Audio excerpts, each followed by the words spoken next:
코로나19로 인한 고용시장의 어려움은 수치로 고스란히 나타납니다. 지난달 취업자 수는 2,705만여 명으로 1년 전보다 35만 명 넘게 줄었는데요.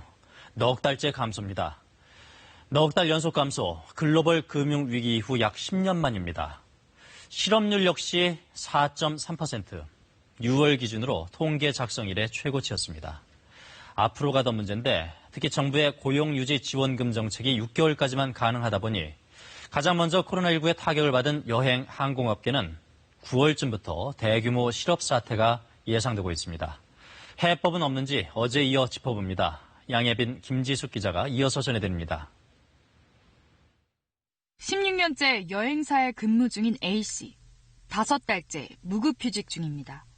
고용유지 지원금을 받아도 실제 수입은 이전의 절반 정도. 턱없이 부족합니다.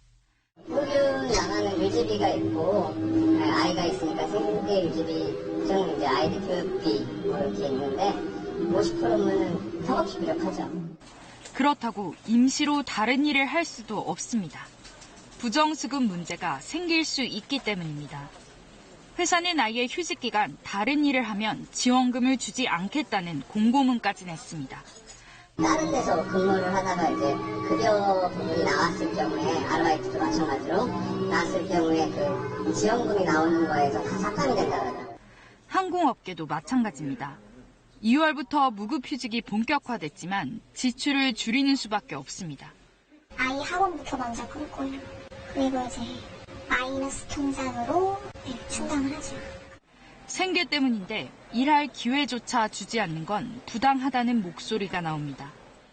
줄어든 수입에 대한 어떤 더 필요한 만큼의 그 노동을 할 수 있는 기회조차 다 박탈을 한 거잖아요.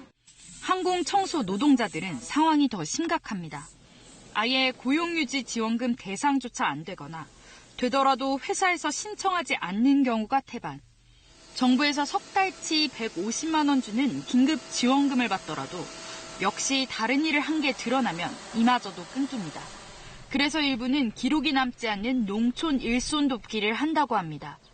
실제로 그 농업청동이 연결이 돼가지고 또 감자도 캐고 또 파도 캐고 그런 식으로 부업을 하고 있는 걸로 알고 있습니다. 더 큰 걱정은 올 가을로 예상된다는 대규모 구조조정설. 35만 여행, 항공업계 노동자들의 불안감이 커지는 이유입니다. KBS 뉴스 양예빈입니다. 업종별로 얼마나 심각한지 살펴보겠습니다. 먼저 항공업계. 올 상반기에만 매출이 6조 5천억 넘게 줄었는데 하반기는 감소폭이 더 커질 걸로 예상됩니다. 국내 1위 항공사, 대한항공이 처음으로 승무원들 장기 무급휴직을 실시한 배경입니다. 여행업계는 더 참담합니다. 하나투어와 모두투어 같은 대형 여행사 예약률 97% 이상 급감했습니다. 사실상 휴업 상태죠. 중소여행사는 말할 것도 없습니다. 올 들어 폐업한 여행사가 280여 개, 고용유지 지원금을 신청한 여행사만 3,700개가 넘습니다. 지금 코로나19라고 하는 그 재난적 상황은요, 항공업계에 일차적인 피해를 주게 되는데, 또 여행업계에도 많이 직결되어 있거든요. 그래서 지금 그 대량 실직에 이를 수 있는 이런. 정부 특별 지원을 연장해달라.